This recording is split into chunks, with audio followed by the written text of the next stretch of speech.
അങ്ങനെ ബാലചന്ദ്രൻ വൈജയുടെ മൂത്ത ജ്യേഷ്ഠനായ ഗംഗാധരനെ കാണാനും സ്റ്റാൻലിയെ തേടി കണ്ടെത്താനുമായിട്ട് ഗോവർദ്ധന്റെ കൂടെ ഒരു യാത്ര പുറപ്പെടാണ്. എന്നാൽ ഗംഗാധരനാണെങ്കിൽ മനു വിളിച്ചു പറഞ്ഞിട്ട് വിവരങ്ങളൊക്കെ അറിഞ്ഞിരിക്കുകയാണ്. പിന്നെ ഒട്ടും വെച്ച് താമസിപ്പിക്കാതെ ഗംഗാധരൻ നേരെ നാട്ടിലോട്ടും പുറപ്പെടുന്നുണ്ട്. എന്നാൽ ഈ വിവരം ഒന്നും അറിയാതെയാണ് ബാലേന്ദ്രനും ഗോവർദ്ധനും ഗംഗാധരന്റെ വീട്ടിലോട്ട് പുറപ്പെടുന്നത്. ഓക്കെ, അതൊക്കെ കഴിഞ്ഞിട്ട് കാണിക്കുന്നത് അലീനയാണ്. അവിടെ എല്ലാവരും മാമച്ചന്റെ വീട്ടിലോട്ട് പോവാൻ വേണ്ടി തയ്യാറെടുക്കാണ്. അങ്ങനെ അലീനയും തയ്യാറായിക്കൊണ്ടിരിക്കുന്ന സമയത്താണ് അങ്ങോട്ടേക്ക് രോഹി വരുന്നത്. അലീനേച്ചി, എന്താ രോഹിത്തെ? അല്ല, നീ ഇതുവരെ റെഡിയായില്ലേ? നമുക്ക് പോണ്ടതല്ലേ? ചേച്ചി, അത് എന്താടാ, നീയല്ലേ എനിക്ക് വരാന്ന് വാക്ക് തന്നത്, ഇപ്പൊ കാല് മാറുവാണോ? അങ്ങനെയല്ലേ ചേച്ചി, ഞാൻ വരണോ? അല്ല, അതെന്താ വരണോന്ന് തോന്നാൻ കാരണം? ഇതുവരെ വരാന്നല്ലായിരുന്നോ പറഞ്ഞത്? അച്ഛനോട് അങ്ങനെ തന്നെയല്ലേ പറഞ്ഞത്? അത് പിന്നെ എനിക്ക് ആലോചിച്ചപ്പോൾ വരാൻ തോന്നി. പക്ഷെ ഇപ്പോ എന്താ, ഇപ്പം എന്ത് പറ്റി? അത് പിന്നെ ചേച്ചി, ഞാൻ വന്നാൽ ശരിയാവില്ല. ചേച്ചി ഒരു കാര്യം ചെയ്യ്, അവരെ രണ്ടുപേരെയും കൂട്ടിപ്പോയിക്കോ. അച്ഛൻ വരുന്നത് വരെ ഒന്നും അവിടെ നിൽക്കണ്ട. ഇന്നൊരു ദിവസം അവിടെ നിന്നിട്ട് നാളെ തന്നെ ഇങ്ങോട്ട് വരണം. നിനക്കെന്തു പറ്റി രോഹിത്തെ? നീ കുറച്ച് മുമ്പ് വരെ മാമച്ചന്റെ വീട്ടിലോട്ടുണ്ടെന്ന് പറഞ്ഞതല്ലേ, ഇപ്പൊ ഇതെന്തു പറ്റി? അത് പിന്നെ ചേച്ചി, നമ്മളൊന്നും ആലോചിക്കാതെ ഇടിപിടിന്ന് അങ്ങോട്ട് പോവണ്ട. അല്ല, ഞാൻ എൻ്റെ കാര്യമാണ് കേട്ടോ ചേച്ചി പറഞ്ഞത്. നിങ്ങൾക്ക് അങ്ങോട്ട് എപ്പോൾ വേണമെങ്കിലും പോവാം. അല്ല, അതെന്താ നിനക്ക് അങ്ങോട്ട് വരാൻ പറ്റാത്തത്? അല്ല, മാമച്ചൻ നിന്നോട് അങ്ങോട്ട് വരണ്ടെന്ന് പറഞ്ഞോ? അല്ലെങ്കിൽ പിന്നെ രേവതി പറഞ്ഞോ? അയ്യോ, എന്നോട് ആരും അങ്ങോട്ട് വരണ്ടെന്നൊന്നും പറഞ്ഞിട്ടില്ല. ചിലപ്പോൾ ഞാനവിടെ വരുന്നത് അവർക്ക് ഇഷ്ടമായിരിക്കാം. എന്നാലും നമ്മൾ ഒന്നുകൂടി ആലോചിച്ച് വേണ്ട അങ്ങോട്ട് പോവാൻ. എന്താലോചിക്കാനാടാ, നമ്മളൊക്കെ അവർക്ക് വേണ്ടപ്പെട്ടവരല്ലേ. അപ്പം പിന്നെ നമ്മൾ അങ്ങോട്ട് ചെല്ലുമ്പോൾ അവർക്ക് സന്തോഷമല്ലേ ഉണ്ടാവുക. അതൊക്കെ ശരിയാ ചേച്ചി. പക്ഷേ എങ്കിലും ഞാൻ അങ്ങോട്ടില്ല. നിങ്ങൾ പോയിക്കോ, നിങ്ങൾ നാളെ തന്നെ ഇങ്ങോട്ട് വന്നാൽ മതി. അത് പറ്റില്ല. പോകുന്നുണ്ടെങ്കിൽ നമ്മൾ 4 പേര് ഒരുമിച്ച് പോവും. ഇല്ലെങ്കിൽ പിന്നെ എല്ലാവരും ഇവിടെ നിൽക്കും. നിനക്ക് അങ്ങോട്ട് വരാൻ എന്തെങ്കിലും ബുദ്ധിമുട്ടുണ്ടെങ്കിൽ പറഞ്ഞോ, നമ്മൾ ആരും അങ്ങോട്ട് പോകുന്നില്ല. അയ്യോ, എൻ്റെ പേരിൽ നിങ്ങൾ പോവാതിരിക്കേണ്ട. നിങ്ങൾ നാളെ ഇങ്ങോട്ട് വന്നാൽ മതി. എന്തായാലും പോകാൻ വേണ്ടി തീരുമാനിച്ചല്ലേ. അലീന ചേച്ചിയും ബബിതയും കൃഷ്ണയും കൂടി പോയിട്ട് വാ. പറ്റില്ലെന്ന് പറഞ്ഞാൽ പറ്റില്ല. എന്തായാലും നമ്മൾ ഇവിടുന്ന് പോകുന്നുണ്ടെങ്കിൽ ഒരുമിച്ച് മാത്രമേ പോകുന്നുള്ളൂ. അല്ല, ഇത്രയും നേരം വരുന്നുണ്ടെന്ന് പറഞ്ഞ് ഇപ്പൊ പെട്ടെന്ന് മനസ്സ് മാറാൻ എന്താ കാരണം? അത് പിന്നെ ഒന്നുമില്ല ചേച്ചി. എന്തോ ഉണ്ട്. ഏകദേശം എനിക്ക് കാര്യം പിടികിട്ടി. എന്നാലും എനിക്ക് നിന്റെ വായിലൂടെ അറിയണം. രോഹിത്തെ, എന്താ പ്രശ്നം? ചേച്ചിക്കറിയാലോ, ഞാനൊരു ജയിൽ പുള്ളിയാ. അങ്ങനെയുള്ള ഞാൻ ആ വീട്ടിൽ വന്നു പോകുന്നതിൽ കുഴപ്പമൊന്നുമില്ല.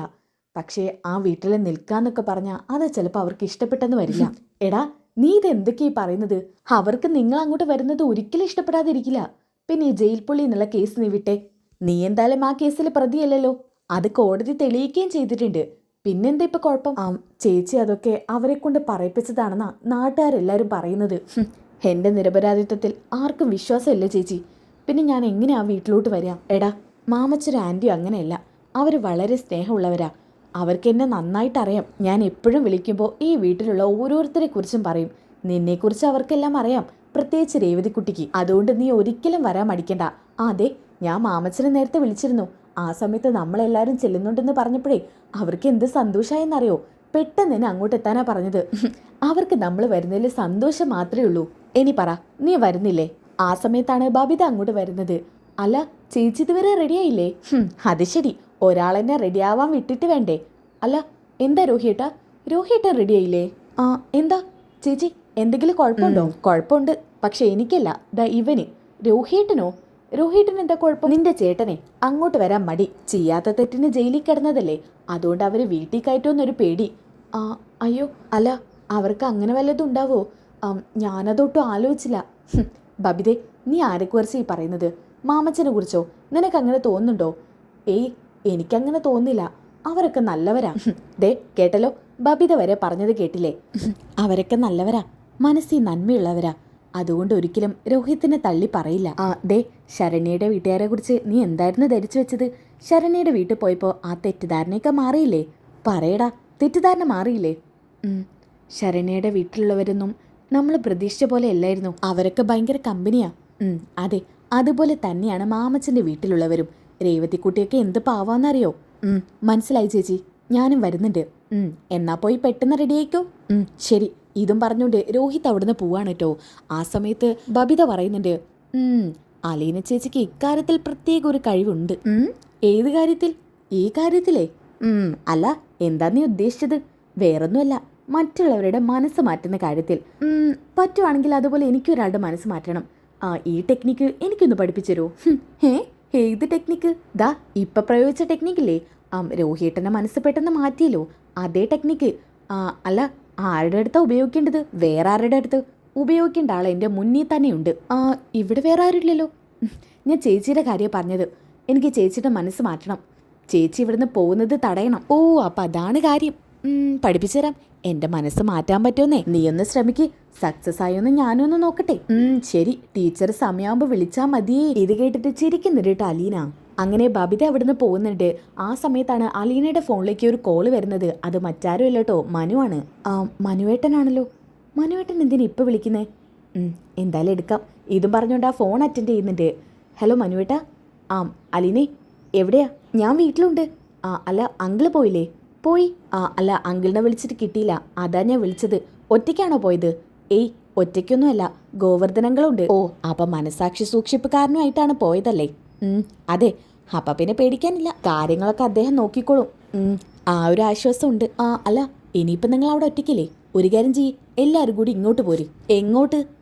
ഇങ്ങോട്ട് തന്നെ. 2 ദിവസം അവിടെ നിന്നതിൻ്റെ ഹാങ് ഓവർ മാറിയിട്ടില്ല. ഇനിയും അങ്ങോട്ട് വരണോ മനുവേട്ടാ? ഓ, അതൊക്കെ വിട്. വൈജയന്തി അങ്ങനെ തന്നെയാണല്ലോ. വൈജയന്തി മാത്രമൊന്നുമല്ല, മനുവേട്ടൻ്റെ അമ്മയ്ക്കും ഞങ്ങൾ അവിടെ നിൽക്കുന്നതിൽ വലിയ താല്പര്യമൊന്നുമില്ല. അതുകൊണ്ട് ഞങ്ങൾ എങ്ങോട്ടും വരുന്നില്ല. ഓ, അപ്പോഴത്തേക്കും മാഡം അതങ്ങ് തീരുമാനിച്ചു. ദേ, 2-3 ദിവസം നിങ്ങളവിടെ ഒറ്റയ്ക്കാ. അതുകൊണ്ട് മര്യാദയ്ക്ക് പറയുന്ന കേട്ട് ഇങ്ങോട്ട് വരാൻ നോക്ക്. അത് പിന്നെ മനുവേട്ടനൊന്നും തോന്നരുത്. ഞങ്ങളെന്തായാലും അങ്ങോട്ടില്ല. അതെന്തു പറ്റി? നിങ്ങൾ കടപ്പാട്ടൂര് തന്നെ നിൽക്കാനുള്ള തീരുമാനത്തിലാണോ? ഏയ് ഇല്ല, ഞങ്ങൾ ഇവിടെ നിൽക്കുന്നില്ല. പകരം രേവതിക്കുട്ടിയുടെ കൂടെ പോയി നിൽക്കാന്ന് കരുതുക. രേവതിക്കുട്ടിയുടെ അടുത്തോ? അല്ല, അതെന്താ ഇപ്പം അങ്ങനെ തീരുമാനിക്കാൻ? ഒന്നും ഉണ്ടായിട്ടല്ല മനുവേട്ടാ. രേവതിക്കുട്ടി കുറേ നാളായി എന്നെ അങ്ങോട്ട് വിളിക്കുന്നു. അത് നിന്നെ മാത്രമല്ലേ, അതിനെല്ലാവരും കൂടി ചെല്ലേണ്ട ആവശ്യമുണ്ടോ? അത് ശരിയാണോ? അത് ശരിയാണോ അല്ലേന്നേ ഞാൻ വിളിച്ച് ചോദിച്ചു. മാമച്ചനും ആൻറ്റിക്കും ഒക്കെ ഞങ്ങൾ അങ്ങോട്ട് വരുന്നതിൽ സന്തോഷം മാത്രമേ ഉള്ളൂന്ന്. വരുമ്പോൾ എല്ലാവരോടും ഒരുമിച്ച് വരാൻ. എന്നാലും എന്നാലും ഇല്ല. അച്ഛൻ്റെ സമ്മതമൊക്കെ ഞങ്ങൾ വാങ്ങിച്ചു. ഇനി എന്തായാലും ഞങ്ങൾ അങ്ങോട്ട് പോവും. ഓ, അപ്പം നിങ്ങൾ നേരത്തെ തന്നെ തീരുമാനിച്ചല്ലേ? അതെ. ശരി, എന്നാൽ പിന്നെ അങ്ങനെ ആവട്ടെ. ഞാൻ പ്രത്യേകിച്ചൊന്നും പറയുന്നില്ല. സോറി മനുവേട്ടാ, ഇത് മുൻപേ ഏറ്റുപോയി. ഇല്ലായിരുന്നുണ്ടെങ്കിൽ ഞങ്ങൾ അങ്ങോട്ട് വന്നേനെ. കുഴപ്പമില്ല. മുന്നേ ഏറ്റുപോയില്ലേ, ഇനിയിപ്പോൾ പറഞ്ഞൊരു കാര്യമില്ലല്ലോ. അതെ. അലിനെ, അങ്കിൾ അവിടെ ഇല്ലാത്തതുകൊണ്ട് എന്താവശ്യം ഉണ്ടെങ്കിലും എന്നെ വിളിക്കാൻ മടിക്കണ്ട. ഞാൻ വിളിക്കണ്ട മനുവേട്ടാ. ശരി എന്നാ. അല്ല, എന്താ ഇന്നത്തെ മനുവേട്ടൻ്റെ പ്ലാന്? ഓ, അങ്ങനെ പ്രത്യേകിച്ച് പ്ലാനൊന്നുമില്ല. നമുക്കെല്ലേനും എന്ത് പ്ലാന്? അതെന്താ അങ്ങനെ? വലിയ തിരക്കുള്ള ആളാണല്ലോ. ഇപ്പം എന്തു പറ്റി? അയ്യോ, ഞാൻ വെറുതെ പറഞ്ഞതാ. ഇന്ന് കുറച്ച് തിരക്കുണ്ട്. ഗംഗാധരൻ അങ്കിള് വരുന്നുണ്ട്. അങ്കിള് വരുന്നുണ്ടോ? എന്താ വിശേഷിച്ച്? അങ്ങനെ പ്രത്യേകിച്ച് വിശേഷിച്ചൊന്നുമില്ല. ഇവിടുത്തെ കാര്യങ്ങളൊക്കെ ഞാൻ അങ്കിളിനെ വിളിച്ച് പറഞ്ഞിട്ടുണ്ടായിരുന്നു. അപ്പോൾ ഒരിക്കൽ കൂടി അങ്കിള് വരാമെന്ന് പറഞ്ഞു, ആൻറ്റിയോടൊന്ന് സംസാരിക്കാൻ. പക്ഷേ അങ്കിള് സംസാരിച്ചതുകൊണ്ട് പ്രത്യേകിച്ച് മാഡത്തിന് വല്ല മാറ്റം ഉണ്ടാവുമോ? ഒന്നും അറിയില്ല. എന്തായാലും അങ്കിൾ ഒരിക്കൽ കൂടി വരുന്നുണ്ട്, ഒന്ന് സംസാരിച്ച് നോക്കാൻ. എന്തെങ്കിലും മാറ്റം ഉണ്ടായാലോ? അല്ല, ഇനി ഇവരൊക്കെ വന്നിട്ട് മാഡം സത്യം അറിയാൻ ഇടയാകുമോ? അറിയുവാണെന്നെങ്കിൽ അങ്ങ് അറിയട്ടെ. അവർ ചെയ്ത തെറ്റിൻ്റെ ആഴം അവർ മനസ്സിലാക്കണമല്ലോ. എന്നാലും മാഡം മാഡം മാഡം മാഡം ഇതെന്താ അലീന ഇങ്ങനെ? എപ്പോഴെന്തിനാ മാഡം എന്ന് വിളിക്കുന്നത്? മാഡം നിന്റെ സ്വന്തം പെറ്റമ്മയല്ലേ, പിന്നെ അവരെ മാഡം എന്ന് വിളിക്കേണ്ട ആവശ്യം എന്താ? നീ സത്യം അറിയാവുന്നവരുടെ ഇടയിൽ വെച്ചെങ്കിലും അമ്മയെന്ന് വിളിക്ക്. ഓ, ശരി മനുവേട്ടാ. ശരി എന്നാ. ഇതും പറഞ്ഞുകൊണ്ട് ഫോൺ കട്ടാക്കുന്നുണ്ട് കേട്ടോ. ഓക്കെ, ഇനി അതൊക്കെ കഴിഞ്ഞിട്ട് കാണിക്കുന്നത് മാമച്ചൻ്റെ വീടാണ്. ആ വീടിന് മുമ്പിൽ ഒരു കാറ് വന്ന് നിർത്തുകയാണ്. കാറിൽ നിന്ന് ഇറങ്ങുന്നത് മറ്റാരും അല്ല കേട്ടോ, അലീനയും കൂട്ടരുമാണ്. അങ്ങനെ അവര് നേരെ വീട്ടിലോട്ട് പോയിട്ട് കോളിംഗ് ബെൽ അടിക്കുന്നുണ്ട്. പിന്നെ കാണിക്കുന്നത് രേവതിക്കുട്ടിയാണ്. ഇവര് വരുമെന്ന് അറിയാവുന്നത് കൊണ്ട് തന്നെ രേവതിക്കുട്ടി ഓടിപ്പോയിട്ട് ഡോറ് തുറക്കുന്നുണ്ട്. ആഹാ, അലീന ചേച്ചി. അപ്പൊ അവിടെ അലീനയെ മാത്രമേ കാണിക്കുന്നുള്ളൂ കേട്ടോ. ബാക്കിയുള്ളവരൊക്കെ ഒരു സൈഡിലോട്ട് മാറി നിൽക്കാണ്. അപ്പൊ രേവതിക്കുട്ടി ചോദിക്കുന്നുണ്ട്, അല്ല ബാക്കിയുള്ളവരൊക്കെ ഇവിടെ? അവര് വന്നില്ല. അതെന്ത് പറ്റി? അതെന്താ അവര് വരാത്തത്? അറിയില്ല, എന്തോ അവർക്ക് ഇങ്ങോട്ട് വരാനൊരു താല്പര്യമില്ല. അപ്പൊ പിന്നെ ഞാൻ ഇങ്ങോട്ട് പോന്നു. അല്ല, അപ്പൊ അവരവിടെ ഒറ്റക്കായിരിക്കില്ലേ? അത് കുഴപ്പമില്ല, അവിടെ രോഹിത്തുണ്ടല്ലോ. ശോ, എന്നാലും ചേച്ചി പറഞ്ഞു കൊതിപ്പിച്ചു. അവരൊക്കെ വരുമ്പോ അവരെ കാണാന്നുള്ള സന്തോഷം ഉണ്ടായിരുന്നു. 2-3 ദിവസം അവരോടൊപ്പം അടിച്ചു പൊളിക്കാന്നും കരുതി. ദേ, ചേച്ചി ഒരുമാതിരി ചതിയാണ് ചെയ്തത്. ഞാൻ ചതിയൊന്നും ചെയ്തിട്ടില്ല. രോഹിത്തേ, കൃഷ്ണേ, ബബി, ഇങ്ങോട്ട് വാ. അവര് വന്നിട്ടുണ്ടോ? വന്നിട്ടുണ്ട്. എവിടെ? ആഹാ, വന്നിട്ടുണ്ടല്ലേ. അപ്പൊ എന്നെ പറ്റിക്കാൻ മാറി നിന്നതാണ്. അയ്യോ, ഞങ്ങളായിട്ട് മാറിയതല്ല, ചേച്ചിയാ പറഞ്ഞത് ഞങ്ങളോട് മാറി നിൽക്കാൻ. അലീന ചേച്ചിക്കല്ലേനും സർപ്രൈസ് തരല് കൂടുതലാ ബബിതേ. ചേച്ചിക്ക് സർപ്രൈസ് തരല് കൂടുതൽ തന്നെയാ. ഓ, നിങ്ങളെ ഞാൻ ഇങ്ങോട്ട് കൂട്ടിക്കൊണ്ട് വന്നത് എന്റെ മാംസം തിന്നാനല്ലേ? ശരി ശരി, നടക്കട്ടെ എന്നാ. അവസാനം എന്തായാലും ഞാൻ പുറത്തായി. അയ്യോ ചേച്ചി വാ ചേച്ചി, ഞങ്ങളൊരു തമാശ പറഞ്ഞതല്ലേ. അതെനിക്ക് മനസ്സിലായില്ലെന്നാണ് വിചാരിച്ചേ. ആ സമയത്താണ് മാമച്ചനും ഗ്രേസിയന്റി അങ്ങോട്ട് വരുന്നത്. ആഹാ, എല്ലാരും വന്നോ? എന്നിട്ടാണോ രേവതിക്കുട്ടി ഞങ്ങളെ വിളിക്കാൻ വരാതിരുന്നത്? അത് പിന്നെ ഇവൾക്ക് എല്ലാരും കണ്ടതിന്റെ എക്സൈറ്റ്മെന്റാ. മോളെ അലീനെ, എല്ലാരോടും ഇരിക്കാൻ പറ. അല്ല രോഹിത്തെ, എന്താടാ നീ അവിടെ തന്നെ നിൽക്കുന്നേ? ഇങ്ങോട്ട് വാ. അപ്പോ ഗ്രേസിയന്റി പറയുന്നുണ്ട്, ഇങ്ങോട്ട് വാട രോഹിത്തെ, ദേ ഇങ്ങോട്ടിരുന്നേ. അല്ല, ഞാൻ പറയാൻ വിട്ടു.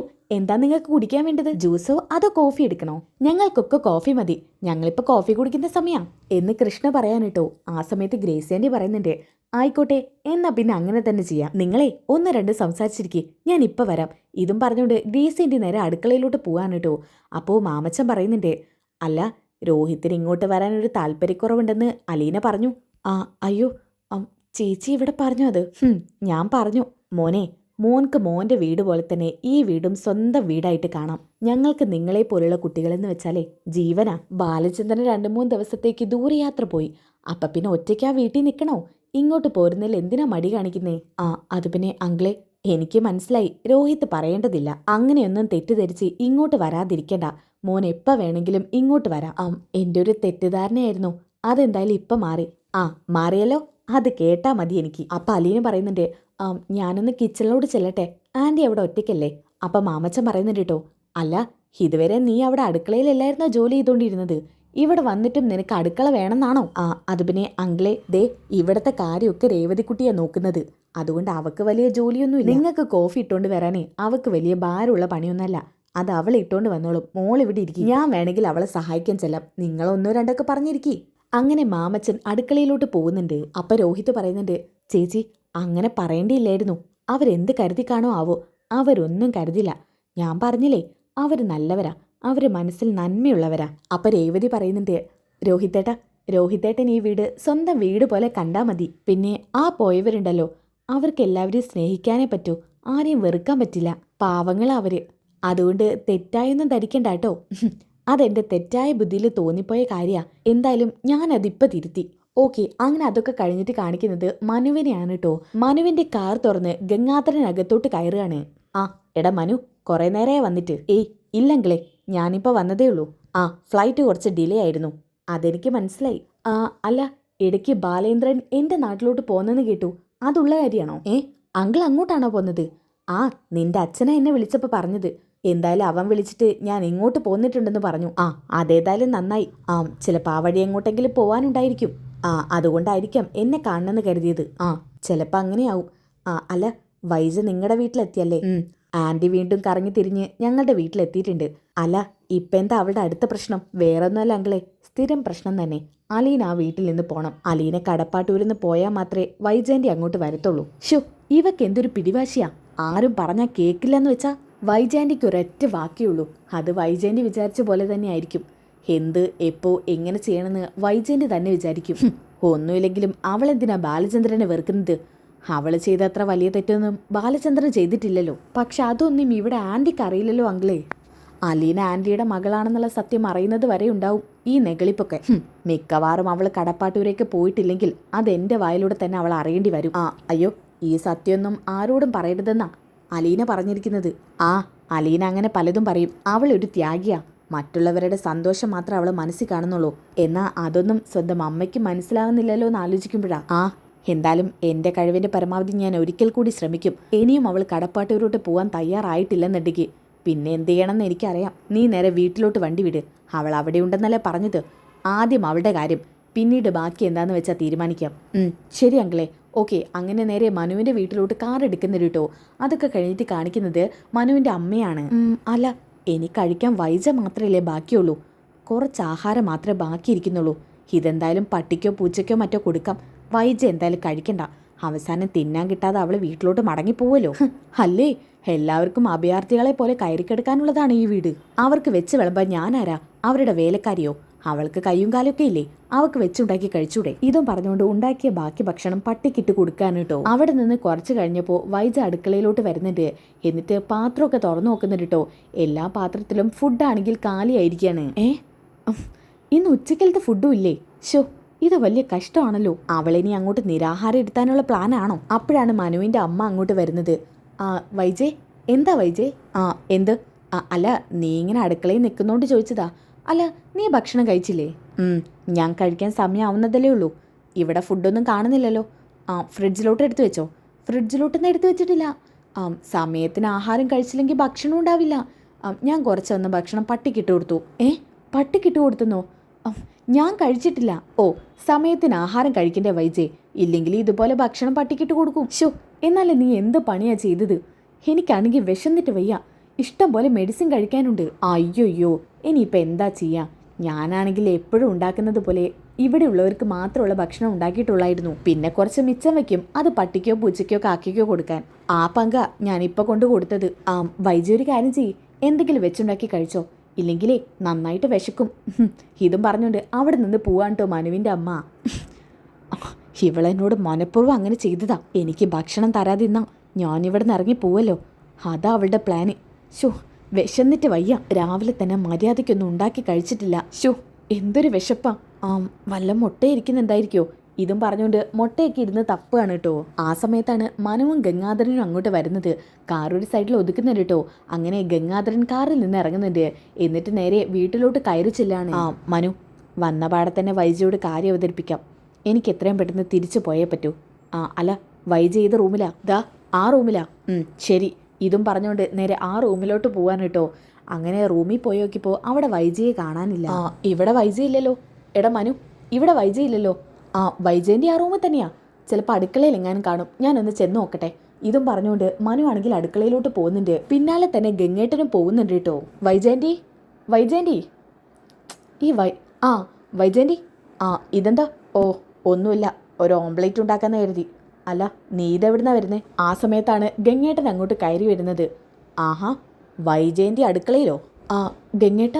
ഗംഗേട്ടൻ എന്താ ഇവിടെ? മര്യാദയ്ക്ക് നിന്നെ കടപ്പാട്ടൂര് വിട്ട് ഞാൻ എൻ്റെ പാട്ടിന് പോയതല്ലേ? നീ വീണ്ടും എന്നെ വിളിച്ചിങ്ങോട്ട് വരുത്തിയതല്ലേ? ഞാനോ? ഞാനതിന് ഗംഗേട്ടനെ വിളിച്ചില്ലല്ലോ. വിളിക്കേണ്ട ആവശ്യമില്ലല്ലോ. നിന്റെ ജീവിതം കുട്ടിച്ചോറാവാതെ നോക്കേണ്ടത് ഏട്ടൻ എന്ന നിലയ്ക്ക് എനിക്കും ഉത്തരവാദിത്തപ്പെട്ടതാ. അതുകൊണ്ടാണ് ഞാൻ ചോദിക്കുന്നത്, നീ എന്താ വൈജി ഇവിടെ വന്ന് നിൽക്കുന്നത്? നിന്റെ കുടുംബം കടപ്പാട്ടൂരല്ലേ? ഗംഗേട്ട, ഇതിനുള്ള ഉത്തരമൊക്കെ ഞാൻ നേരത്തെ തന്നെ തന്നതല്ലേ? വീണ്ടും എന്തിനാ ഗംഗേട്ടൻ ഇതേക്കുറിച്ച് ചോദിക്കുന്നത്? ദേ വൈജയ്, ഞാൻ പറയുന്നത് നിന്റെ നല്ലതിന് വേണ്ടിയാ. തിരിച്ച് നീ കടപ്പാട്ടൂരോട്ട് പോ. ഇല്ലാന്ന് പറഞ്ഞാൽ ഇല്ല. ഇനിയിപ്പോൾ ഇവിടെ നിന്ന് ഇറങ്ങുവാണെങ്കിൽ നേരെ ഞാൻ വാടക വീട്ടിലോട്ട്. അവിടെ ഞാൻ എങ്ങനെയെങ്കിലും ജീവിച്ചോളാം. എങ്ങനെ ജീവിക്കാൻ? അവിടെ എന്താ നിന്നെ വേണ്ടപ്പെട്ടവരുണ്ടോ? ഇല്ലല്ലോ. 3 മക്കളുണ്ടല്ലോ നിനക്ക്. അവരൊക്കെ പിന്നെ ആർക്ക് വേണ്ടിയാ ജീവിക്കുന്നത്? നിനക്ക് വേണ്ടിയല്ലേ? അപ്പം പിന്നെ അവിടെ പോയി ജീവിച്ചോടെ നിനക്ക്. 3 മക്കളെ കൂടാത്തതിന് ഒരുത്തേയും കൂടി വന്നിട്ടുണ്ടല്ലോ. അവർക്കൊക്കെ രണ്ടാനമ്മയായിട്ട് ഒരു അലീന. ആ അലീന എന്നുള്ളൊരു പെണ്ണിൻ്റെ പേരും പറഞ്ഞല്ലേ നീ ഇപ്പം ഇവിടെ വന്ന് നിൽക്കുന്നത്? ആ അലീനയുടെ പേരും പറഞ്ഞ് നീ എന്തിനാ നിന്റെ സൗഭാഗ്യങ്ങൾ നശിപ്പിക്കുന്നത്? അവൾക്ക് എന്നേക്കാളും വലിയ പ്രാധാന്യമല്ല ആ വീട്ടിൽ. പിന്നെ എനിക്കെന്താ അവിടെ പ്രസക്തി? എൻ്റെ മക്കൾക്കും അവൾ മാത്രം മതി. മക്കൾക്ക് മാത്രമല്ല, ഭർത്താവെന്ന് പറഞ്ഞ ഒരുത്തനുണ്ടല്ലോ, അയാൾക്കും അവൾ മാത്രം മതി. പിന്നെ ഞാൻ അങ്ങോട്ട് പോകേണ്ട എന്താവശ്യം ഗംഗേട്ടാ? ആവശ്യമുണ്ട്. നിന്നെയാണ് നിന്റെ മക്കൾക്ക് ആവശ്യം, അല്ലാതെ എവിടെന്നോ കയറി വന്ന് ഒരുത്തിയല്ല. എന്നാൽ പിന്നെ ഗംഗേട്ടനൊരു കാര്യം ചെയ്യും. ഞാൻ അവിടെ പോകണമെന്നുണ്ടെങ്കിൽ ആ അലീന എന്ന് പറയുന്നവള് ആ വീട്ടിൽ നിന്ന് പോകണം. അതിന് ഗംഗേട്ടന് കഴിവാണെന്നുണ്ടെങ്കിൽ ഞാൻ ഇപ്പം പോവാം അങ്ങോട്ടേക്ക്. എൻ്റെ കുടുംബം കുട്ടിച്ചോറാക്കാനായിട്ട് അലീന എന്ന് പറയുന്ന ഒരുത്തി എൻ്റെ കുടുംബത്തിൽ വേണ്ട. ഗംഗേട്ടൻ എന്താ അവൾ അവിടെ നിന്ന് ഒഴിവാക്കി തരാൻ പറ്റുമോ? അങ്ങനെയാണെന്നുണ്ടെങ്കിൽ ഞാൻ അങ്ങോട്ട് പൊയ്ക്കോളാം. ദേ വൈജയ്, എൻ്റെ ക്ഷമയെ നീ പരീക്ഷിക്കരുത്. ആ പെൺകുട്ടി എനിക്ക് അവിടെ നിന്ന് ഒഴിവാക്കാൻ പറ്റുമോ? അത് ബാലേന്ദ്രൻ നിർത്തിയിട്ടുള്ള ഒരു സെർവൻ്റ് അല്ലേ? നിങ്ങൾക്കൊക്കെ അത് വെറും സെർവൻ്റ് ആയിരിക്കും. പക്ഷേ എനിക്കവള് എൻ്റെ കുടുംബം കുട്ടിച്ചോറാക്കാൻ വന്നവളാ. സ്വന്തം മക്കളെക്കുറിച്ച് പറയുന്നെന്നുള്ള ബോധമില്ല. എന്നെക്കൊണ്ടൊന്നും പറയിപ്പിക്കരുത്. ഗംഗേട്ടൻ എന്താ മനസ്സിൽ പറയുന്നത്? ഞാൻ എന്തെങ്കിലും പറയട്ടെ, പക്ഷേ അതല്ലല്ലോ ഇവിടുത്തെ കാര്യം. നീ കടപ്പാട്ടൂരോട്ട് തിരിച്ചു പോകണം. അതാണ് എല്ലാവർക്കും വേണ്ടത്. അത് നടന്നു തന്നെ. ഇവിടുന്ന് പോയാലും ഞാൻ കടപ്പാട്ടൂരോട്ട് തിരിച്ചു പോവില്ല. ഇനി അഥവാ പോവണമെന്നുണ്ടെങ്കിൽ ആ അലീന എന്ന് പറഞ്ഞ പിശാജ് അവിടെ ഉണ്ടാവാൻ പാടില്ല. ഇവക്ക് മുഴു പ്രാന്തായിരിക്കാം, പറഞ്ഞിട്ട് കാര്യമില്ല. ഇതും പറഞ്ഞുകൊണ്ട് ഗംഗാധരൻ അവിടെ നിന്ന് പോവാണ്ടോ. പിന്നാലെ തന്നെ മനുവും പോകുന്നുണ്ട്. അങ്കിളെ, ഇപ്പം എന്ത് തോന്നുന്നു അങ്കിളിന്? വൈജയന്തി പോകുന്നില്ലെന്ന് പറഞ്ഞാൽ പോകുന്നില്ല. അത്രയ്ക്കും വാശിയില്ല. അലീന വീട്ടിൽ നിന്ന് പോവാതെ വൈജയന്തി ഒരിക്കലും ആ വീട്ടിലോട്ട് കയറി ചെല്ലില്ല. അവളുടെ പിടിവാശി. സ്വന്തം മകളെയാണ് ചവിട്ടി പുറത്താക്കാൻ നോക്കുന്നതെന്നുള്ള വല്ല വിചാരം അവക്കുണ്ടോ? അതിനത് സ്വന്തം മകളാണെന്ന് അറിയില്ലല്ലോ അങ്കിളെ. എന്തറിഞ്ഞാലും ഇല്ലെങ്കിലും സ്വന്തം രക്തം അടുത്ത് വരുമ്പോഴെങ്കിലും നമുക്കൊരല്പം സ്നേഹമെങ്കിലും ഉണ്ടാവും. അതൊന്നും ഉള്ളിന്ന് വരേണ്ടതല്ല. അവക്ക് പിന്നെ പണ്ട് മനസാക്ഷി എന്ന് പറഞ്ഞ സാധനം ഇല്ലാത്തതുകൊണ്ട് അതൊന്നും അവളുടെ ഭാഗത്തുനിന്ന് ഉണ്ടാവുമെന്ന് പ്രതീക്ഷിക്കേ വേണ്ട. പിടിവാശി അവക്ക്. എങ്ങനെയെങ്കിലും ആ അലീന ബാലചന്ദ്രന്റെ വീട്ടിൽ മകളായിട്ട് കഴിയല്ലോ എന്ന് സമാധാനിക്കുമായിരുന്നു. അപ്പോഴാണ് വൈജയന്തിയുടെ അടുത്ത പ്രശ്നം. സ്വന്തം മകളെ തിരിച്ചറിയാൻ കഴിയാതെ ചവിട്ടി പുറത്താക്കുന്ന അവളോട് ഞാൻ ഇനി ഇതിൽ കൂടുതൽ എന്താ മനു പറയാ? അപ്പോഴാണ് മനുവിൻ്റെ അച്ഛൻ അങ്ങോട്ട് വരുന്നത്. ആ ഏട്ടാ, ഏട്ടനെപ്പറ്റി? എനിക്ക് രാവിലത്തെ ഫ്ലൈറ്റ് ആയിരുന്നു. മനു എന്നെ വിളിക്കാൻ വന്നു. ഓ അല്ല, ഏട്ടൻ കാര്യങ്ങളൊക്കെ അറിഞ്ഞില്ലേ? അറിഞ്ഞു. എന്നിട്ട് വൈജയോട് സംസാരിച്ചോ? സംസാരിച്ചു. പക്ഷെ അവളൊരു പൊടിക്ക് അടങ്ങുന്നില്ല. അവൾ കടപ്പാട്ടൂരോട്ട് പോകാൻ തയ്യാറാവുന്നില്ലെന്ന്. ഇനിയിപ്പോൾ എന്താ ഇട്ടാ ചെയ്യാം? എനിക്കിപ്പോൾ തോന്നുവാ അവളോട് സത്യമൊക്കെ തുറന്നു പറയാൻ. അങ്ങനെയാണെങ്കിൽ അവൾ അലീനയെ അംഗീകരിക്കുമല്ലോ. അലീനയും നല്ലൊരു കൊച്ചാ എന്ന ഇത് കേട്ടോണ്ടാണ് മനുവിൻ്റെ അമ്മ അങ്ങോട്ട് വരുന്നത്. എന്ത് നല്ല കൊച്ച്? ആ അലീനയോ? അവൾ എങ്ങനെയാ നല്ല കൊച്ചാവുന്നത്? അതൊന്നും എനിക്കറിയണല്ലോ. അല്ല മനുഷ്യ, നിങ്ങൾക്കെന്നാ അലീന നല്ലവളായത്? എൻ്റെ മുന്നിൽ നിങ്ങൾ പറയുമ്പോൾ അങ്ങനെയൊന്നും അല്ലല്ലോ. അത് പിന്നെ ഒന്നും പറയണ്ട. എനിക്കിപ്പോൾ മനസ്സിലായി. നിങ്ങളും അവളെ മകളെപ്പോലെയാണല്ലേ കാണുന്നത്. ഇതിന് മാത്രം അവൾക്ക് എന്തുണ്ടായിട്ടാ നിങ്ങളൊക്കെ അവളെ തലയിലെടുത്ത് വെക്കുന്നത്? ഗംഗേട്ടാ, നിങ്ങളും അവളെ തലയിലെടുത്ത് വെക്കാണോ? ഒരുത്തനാണെങ്കിൽ അവളെ കെട്ടണമെന്ന് പറഞ്ഞ് അവളുടെ സാരിത്തുമ്പി പിടിച്ച് നടക്കുക. ഗംഗേട്ടന് മനസ്സിലായില്ലേ? ദാ ഇവന്. ആ സമയം ഗംഗാധരനാണെങ്കിൽ മനുവിൻ്റെ മുഖത്തോട്ട് നോക്കുന്നുണ്ട് കേട്ടോ. അപ്പം മനു പറയുന്നുണ്ട്, അങ്ങനെ അവളുടെ സാരിത്തുമ്പി പിടിച്ച് നടക്കുമല്ല, അവളുടെ മുന്നിലാണ് നടക്കുന്നത്. ഇഷ്ടം ഞാൻ മറച്ചു വെച്ചിട്ടൊന്നുമില്ലല്ലോ. അവളോട് തുറന്നു പറഞ്ഞു. അവളോട് മാത്രമല്ല നിങ്ങളോടും പറഞ്ഞു. എന്നാലേ എൻ്റെ കൊക്കിന് ജീവനുണ്ടെങ്കിൽ ഞാൻ അവളെ ഈ വീട്ടിൽ കയറ്റില്ല. നോക്കിക്കോ നീ. പിന്നെ നിങ്ങളൊക്കെ 10 മാസം ചുമന്ന് പ്രസവിക്കാൻ എനിക്ക് കഴിഞ്ഞെങ്കിലേ നിങ്ങളുടെ കാര്യത്തിൽ തീരുമാനം എടുക്കാനുള്ള അവകാശവും എനിക്കുണ്ട്. ദേമേ, ഈ കാര്യം പറഞ്ഞ് അമ്മ വെറുതെ എൻ്റെ വായിലിരിക്കുന്ന ഇങ്ങനെ കേൾക്കണ്ട. വെറുതെ ഇങ്ങനെ ഒരു ആവശ്യമില്ലാതെ ഒരുന്ന് പറയല ഈ അമ്മയുടെ പണി. അങ്കിൾ ഇപ്പം തന്നെ കണ്ടില്ലേ? നിർത്ത്. ഞാൻ ഇവിടെ വേറെ പ്രശ്നം പരിഹരിക്കാൻ വന്നതാ. ആ സമയത്ത് ഇനി നിങ്ങളെയും കൂടി പ്രശ്നം പരിഹരിക്കാൻ എനിക്ക് വയ്യ. അപ്പം മനുവിൻ്റെ അമ്മ വയ്ക്കുന്നുണ്ട്. അല്ല, ഗംഗേട്ടൻ എന്തിനാ വന്നത്? എന്തിനായിരിക്കും? ഇവിടെ ഒരുത്തി ഉണ്ടല്ലോ, വാശി പിടിച്ച് നിൽക്കുന്നവള്. അലീന പോയാലേ ആ വീട്ടിലോട്ട് വരുമെന്ന്. അവളെ എങ്ങനെയെങ്കിലും കടപ്പാട്ടൂർ എത്തിക്കണം. അല്ല, അവൾ പറഞ്ഞതിൽ എന്തോ ഒരു തെറ്റ്. അലീന ആ വീട്ടിൽ നിന്ന് പോയാലല്ലേ അവൾ അങ്ങോട്ട് വരാൻ പാടുള്ളൂ. എവിടെന്നോ അവകാശം സ്ഥാപിച്ച് വന്നൊരുത്തി. അവക്കലീനും ആ കുടുംബത്തിൽ കയറാൻ എന്ത് അവകാശമുള്ളത്? ബാലചന്ദ്രൻ്റെ മകളെന്നുള്ള അവകാശം. പിന്നെ അത് അയാൾ പറയുന്നുണ്ടെന്നല്ലേ ഉള്ളൂ, അല്ലാതെ അതിന് തെളിവൊന്നുമില്ലല്ലോ. നീ എന്താ തെളിവുണ്ടാക്കാൻ നിൽക്കുവാണോ? ഞാനൊന്നും പറയുന്നില്ല. ഞാനെൻ്റെ ഈ പറഞ്ഞ കൂടിപ്പോവും. എന്തായാലും ഗംഗേട്ടൻ വന്ന കാര്യം നടക്കട്ടെ. വൈജയ് എങ്ങനെയെങ്കിലും കടപ്പാട്ടൂരോട്ട് എത്തിക്കണം. അല്ല, അതെന്താ നിനക്ക് അതിൽ വലിയ താല്പര്യം? അല്ലാതെ ഇവിടെ ഇങ്ങനെ നിൽക്കുമ്പോൾ കുടുംബം ശിഥിലമായി പോകത്തല്ലേ ഉള്ളൂ. അവളെ ആ കുടുംബം ഒന്നടക്ക കയ്യിലെടുക്കും ആ അലീന. എൻ്റെ മക്കളെ തന്നെ കയ്യിലെടുത്തില്ലേ, അതുപോലെ ഞാൻ എന്തായാലും പോയേക്കാം. നിങ്ങൾ എന്താന്ന് വെച്ചാൽ സംസാരിച്ചോ. ഇതും പറഞ്ഞുകൊണ്ട് മനുവിൻ്റെ അമ്മ അവിടുന്ന് പോവാണ്. എന്തൊക്കെ കാണണം അങ്കിളെ. ഇപ്പം നിരാഹാരം കൂടി തുടങ്ങി. ഭക്ഷണം ഉണ്ടാക്കുന്ന പോലും ഇല്ല. അവൾക്ക് വിഷമില്ലാതിരിക്കില്ലല്ലോ. അവളുടെ ജയിൽ പുള്ളിയായ മകന് ജയിലിൽ. ഇപ്പം നീയും കൂടി അലീനെ ഇഷ്ടമാണെന്ന് പറഞ്ഞപ്പോഴേ അവളുടെ സമനില തെറ്റിക്കാണും. മനു, നീ എനിക്ക് വേണ്ടി ഒരു ഉപകാരം ചെയ്യണം. എന്താ അങ്കിളെ? നീ പോയിട്ട് അലീനെ വിളിച്ചോണ്ട് വാ. അലീനെ എന്തായാലും കടപ്പാട്ടൂരിന്ന് പോവുകയാണെന്നല്ലേ പറഞ്ഞത്. എന്തായാലും അവൾ ഇങ്ങോട്ട് വരട്ടെ. എന്തിനാങ്കിളെ? ഞാൻ വിളിച്ചു എന്ന് പറഞ്ഞാൽ മതി. എത്രയും പെട്ടെന്ന് നീ അവളെയും കൂട്ടി ഇങ്ങോട്ട് വാ. ശരി. സമയം കളയണ്ട, പൊയ്ക്കോ. അങ്ങനെ മനു ഓടുന്ന് പോകുന്നുണ്ട് കേട്ടോ. അപ്പം മനുവിൻ്റെ അച്ഛൻ ചോദിക്കുന്നുണ്ട്, അല്ല ഗംഗേട്ടന് എന്തിനുള്ള പുറപ്പാടാ? ഇന്നത്തോടു കൂടി എന്തെങ്കിലും ഒരു തീരുമാനം എടുക്കണം. എന്തായാലും വൈജി ഇവിടുന്ന് കടപ്പാട്ടൂരോട്ട് പോവാതെ ഞാൻ വീട്ടിലോട്ട് പോകുന്നതിൽ അർത്ഥമില്ല. എന്തായാലും ആ ദൗത്യം പൂർത്തിയാക്കിയിട്ടേ ഞാൻ ഇനി തിരിച്ചു പോകുന്നുള്ളൂ. ഏട്ടാ, ആരും പറഞ്ഞിട്ട് അവൾ കേൾക്കുന്നില്ല. പിന്നെ ഇപ്പം ഏട്ടൻ പറഞ്ഞിട്ട് അവൾ കേൾക്കുന്നുണ്ടോ? ഞാൻ പറഞ്ഞിട്ട് കേട്ടില്ലെങ്കിൽ സത്യം തുറന്ന് പറയേണ്ടി വരും. എന്ത് സത്യം? അലീൻ അവളുടെ സ്വന്തം മകളാണെന്നുള്ള സത്യം. അയ്യോ, അത് തുറന്ന് പറഞ്ഞാൽ പിന്നീട് എന്തൊക്കെ പ്രശ്നം ഉണ്ടാവുകയെന്ന് ഏട്ടൻ അറിഞ്ഞൂടെ? പ്രശ്നം എന്തെങ്കിലും ഉണ്ടാവുകയാണെങ്കിൽ ഉണ്ടാവട്ടെ. അല്ലാതെ പിന്നെ അവളെ കടപ്പാട്ടൂരോട്ട് എത്തിക്കാൻ എന്തെങ്കിലും വഴിയുണ്ടോ എന്ന് നിനക്ക് തോന്നുന്നുണ്ടോ? എങ്ങനെയെങ്കിലും അവൾ കുടുംബമായിട്ട് സന്തോഷത്തോടെ ജീവിക്കണം. അതിനുവേണ്ടി അവൾ അങ്ങോട്ട് പറഞ്ഞു വിട്ടേ പറ്റൂ.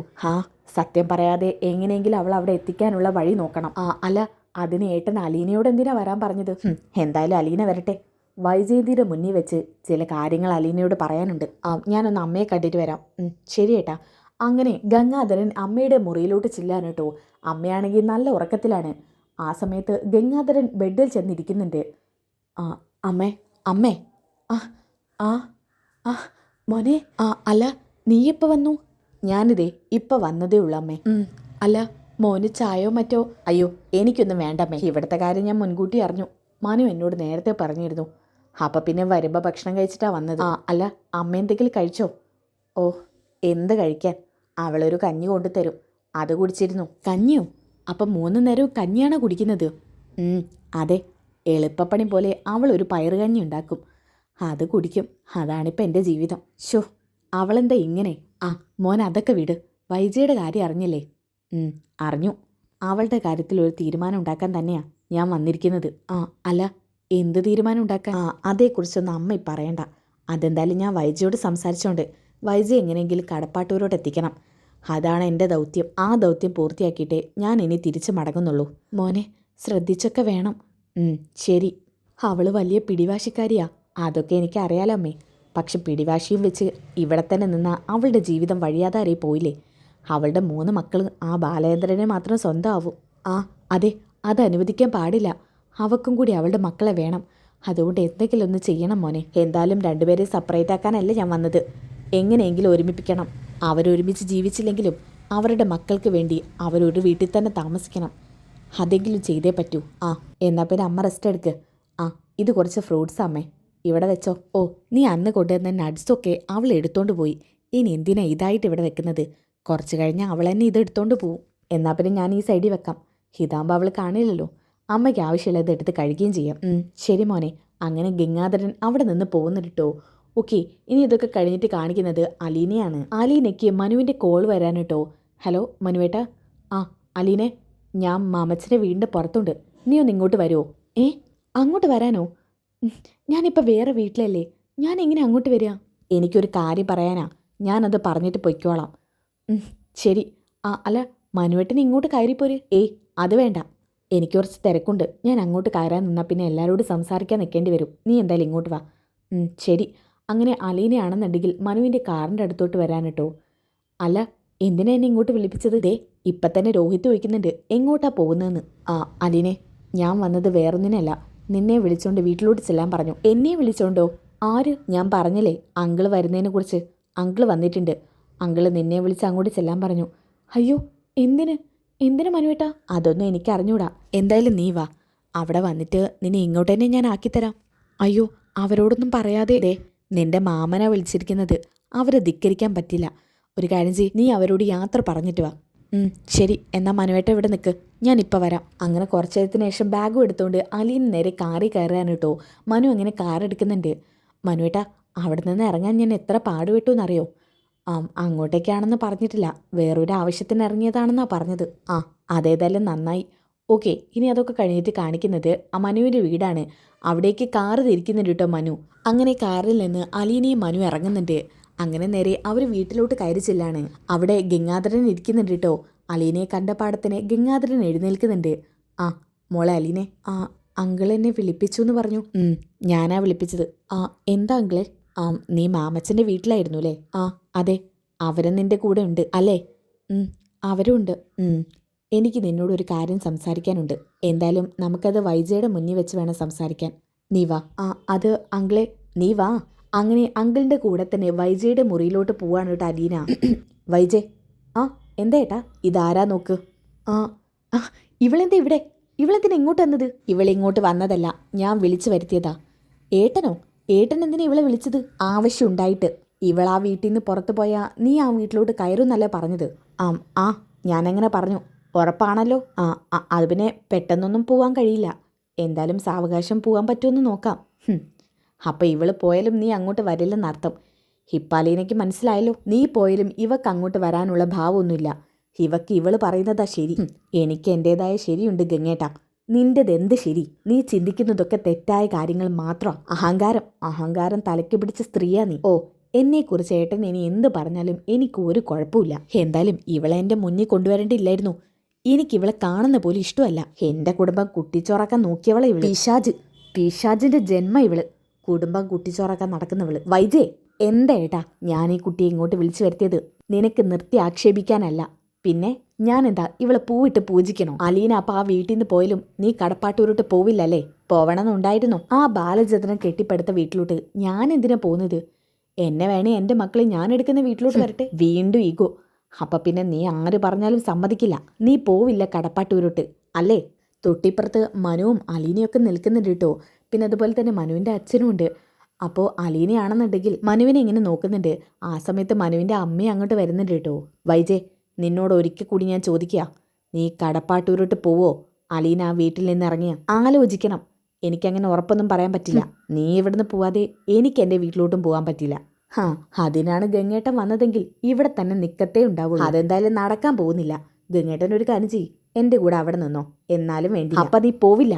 ഇല്ല, വൈജയന്തിക്ക് ഒരൊറ്റ തീരുമാനമുള്ളൂ. പോവില്ലെന്ന് പറഞ്ഞ പോവില്ല. അപ്പം അലീന പറയുന്നുണ്ട്, അപ്പോൾ നിങ്ങളെന്നെ പറ്റിക്കുമായിരുന്നല്ലേ? ഞാൻ ആ വീട്ടിൽ നിന്ന് ഇറങ്ങി തന്നാൽ നിങ്ങൾ അങ്ങോട്ട് വരുമെന്ന് പറഞ്ഞു. ചില സമയത്ത് പലതും പറയേണ്ടി വരും. വൈജയ്ക്ക് പിടിച്ചു നിൽക്കാൻ പലതും പറയും. നീ ആ വീട്ടിൽ നിന്ന് പോയാലേ എൻ്റെ മക്കളെ എനിക്ക് കിട്ടത്തുള്ളൂ.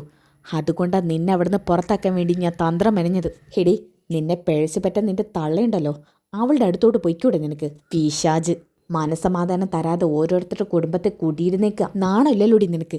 ഇതൊക്കെ കേട്ടിട്ട് ഗംഗാധരൻ അലീനയുടെ മുഖത്തോട്ട് നോക്കുന്നില്ല കേട്ടോ. അതിൻ്റെ വിഷമം കണ്ടിട്ട് ഗംഗാധരൻ ആകെപ്പാടെ വിഷമാവാണ്. പോയി ചാവടി. മറ്റുള്ളവരുടെ കുടുംബം കുട്ടിച്ചോറാക്കി ജീവിക്കുന്നേക്കാളും ഭേദം പോയി തൂങ്ങിച്ചാവുന്നതാ. ആ സമയത്ത് ഗംഗാധരൻ പറയുന്നുണ്ട്, നിർത്തടി, മതി. ഇനി ഒരക്ഷരം നീ മിണ്ടരുത്. മിണ്ടാൻ നിനക്ക് ഒരു അർഹതയില്ല. നീ ഇപ്പം അലീനയുടെ മുഖത്തോക്കി പറഞ്ഞത് നിന്റെ മക്കളുടെ മുഖത്തോക്കി നീ പറയൂ? ഗംഗേട്ടാ, അതിന് ഞാൻ എൻ്റെ മക്കളെ പിഴച്ചു പറ്റതല്ല. പിഴച്ചു പറ്റിയിട്ടില്ലേ നീ? ഇല്ലേന്ന്. എന്താ ചോദിക്കുന്നതിന് ഉത്തരവില്ലേ? ഗംഗേട്ടാ, മിണ്ടരുത്. ചോദിക്കുന്നതിന് ഉത്തരം താ. നീ പിഴച്ചു പറ്റിയിട്ടില്ലേന്ന് പറയടി. അലീനയുടെ മുന്നിൽ വെച്ച് തന്നെ പറ. ആ സമയത്ത് വൈജയാണെങ്കിൽ ആകെ തല താഴ്ത്തി നാണം കെട്ട് നിൽക്കുകയാണ്. നീ മറ്റുള്ളവരുടെ മുന്നിൽ തല താഴ്ത്തേണ്ട ആവശ്യമില്ല, നാണം കെടേണ്ട ആവശ്യമില്ല. കാരണം ഈ നിൽക്കുന്നത് നിന്റെ സ്വന്തം മകളാ. ഇത് കേട്ടപ്പോൾ വൈജി ആകെയൊന്നും ഞെട്ടുന്നുണ്ട് കേട്ടോ. ആ സമയത്ത് അലീന പറയുന്നുണ്ട്, അങ്കിൾ എന്തിനിങ്ങനെയൊക്കെ അനാവശ്യം പറയുന്നത്? അനാവശ്യം? മറ്റുള്ളവർക്ക് വേണ്ടി ജീവിക്കുന്ന നിനക്ക് സത്യത്തെ അനാവശ്യമാക്കാൻ കഴിയും. പക്ഷേ ഇവൾ ഇനിയും സത്യം അറിഞ്ഞിട്ടില്ലെങ്കിൽ മോക്ക് സമാധാനത്തോടെ ജീവിക്കാൻ പറ്റില്ല. ഇപ്പം പറഞ്ഞതൊക്കെ ഇവൾ കൃഷ്ണയോടോ ബബിതയോടോ പറയുന്നു ഞാൻ ചോദിച്ചപ്പോൾ ഉത്തരം മുട്ടിയില്ലേ? ഗംഗേട്ടാ, എന്തൊക്കെയാ ഗംഗേട്ടൻ പറയുന്നത്? അതെ വൈജയ്, നീ പ്രസവിച്ച കുഞ്ഞാ അലീന. അതെ, അതാണ് സത്യം. ഇനിയെങ്കിലും വൈജയ്, നീ ഒരു കാര്യം മനസ്സിലാക്ക്. നിന്റെ സ്വന്തം കുഞ്ഞിനെ നീ ചവിട്ടി താഴ്ത്തുന്നുള്ളത്. ആ സമയത്ത് വൈജയാണെന്നുണ്ടെങ്കിൽ അലീനയുടെ മുഖത്തോട് സൂക്ഷിച്ച് നോക്കാണ് കേട്ടോ. വൈജയ്ക്ക് ഇങ്ങനെ പലതും ആലോചിക്കുമ്പോൾ അലീനയുമായിട്ട് എന്തൊക്കെയോ കമ്പാരിസൺ ഉള്ളതുപോലെ തോന്നുകയാണ്. അലീനയാണെങ്കിൽ സത്യങ്ങളൊക്കെ അറിഞ്ഞ വിഷമത്തോട് കൂടിയിട്ട് അമ്മയുടെ മുഖത്തോട്ട് എന്നെ ഇങ്ങനെ നോക്കി നിൽക്കുകയാണ്. ആ സമയത്താണെങ്കിൽ മനുവിൻ്റെ അമ്മയെ കാണിക്കുന്നുണ്ട്. ഈശ്വര, ഞാൻ എന്തേ കേൾക്കുന്നത്? ഈ അലീനയുടെ അമ്മയാണ് ഇവള്. അപ്പോൾ അലീനയെ പിഴച്ചു പറ്റിയത് ഇവളായിരുന്നു. വെറുതെ അല്ല മനുവിന് അവളെ തന്നെ വേണമെന്ന് പറഞ്ഞ് വാശി പിടിച്ചത്. അപ്പോൾ വീണ്ടും ഗംഗാധരൻ പറയുന്നുണ്ട്, വൈജയ്, നിന്റെയും സ്റ്റാൻലിയുടെയും കുഞ്ഞാണ് ഈ നിൽക്കുന്ന കുഞ്ഞ്. നിന്റെ സ്വന്തം മകളെയാ നീ ഇങ്ങനെ വിഷമിപ്പിച്ചുകൊണ്ടിരിക്കുന്നത്. ഇത്രയും കാലം അച്ഛനും അമ്മയും ഇല്ലാതെ അനാഥാലയത്തിലായിരുന്നു പാവം. ആ സമയത്താണെങ്കിൽ വൈജയ് ആകെ വിഷമിച്ചുകൊണ്ട് അലീനയെ തന്നെ നോക്കി നിൽക്കുകയാണ്. ഇനിയും ഈ പാവത്തിനെ നീ ഇങ്ങനെ വിഷമിപ്പിക്കരുത് വൈജയ്. ഇനി നീ തീരുമാനം എടുക്ക്. നിന്റെ ഭർത്താവിൻ്റെ മകളല്ല ഇത്, നിന്റെ മകളാ. ബാലചന്ദ്രൻ നിന്റെ മകളെ സംരക്ഷിക്കുകയായിരുന്നു. അത്രയും നല്ല മനസ്സിൻ്റെ ഉടമയാ നീ. മതി, എല്ലാവരും എന്നെ വിഡ്ഢിയാക്കുമായിരുന്നല്ലോ. അപ്പോൾ ഞങ്ങൾ നിന്നെ വിഡ്ഢിയാക്കിയതല്ല, നീ സ്വയം വിഡ്ഢിയാക്കുമായിരുന്നു. ഓക്കെ, അതോടുകൂടിയിട്ട് ഈ ഒരു എപ്പിസോഡ് അവസാനിപ്പിക്കാൻ കേട്ടോ. ഇതിൻ്റെ ബാക്കി എപ്പിസോഡ് വമ്പൻ ട്വിസ്റ്റ് നിറഞ്ഞ എപ്പിസോഡാണ്. ബാലചന്ദ്രൻ സ്റ്റാൻലിയെ കാണുന്നുണ്ട്. പിന്നീട് അവിടെ നടക്കുന്നതൊക്കെ വമ്പൻ ട്വിസ്റ്റാണ്. അതുമാത്രമല്ല വൈജ എന്തായാലും അലീനയെ സ്വന്തം മകളായിട്ട് അംഗീകരിക്കുന്നതും കൂടി കിട്ടലിൻ എപ്പിസോഡാണ് കേട്ടോ.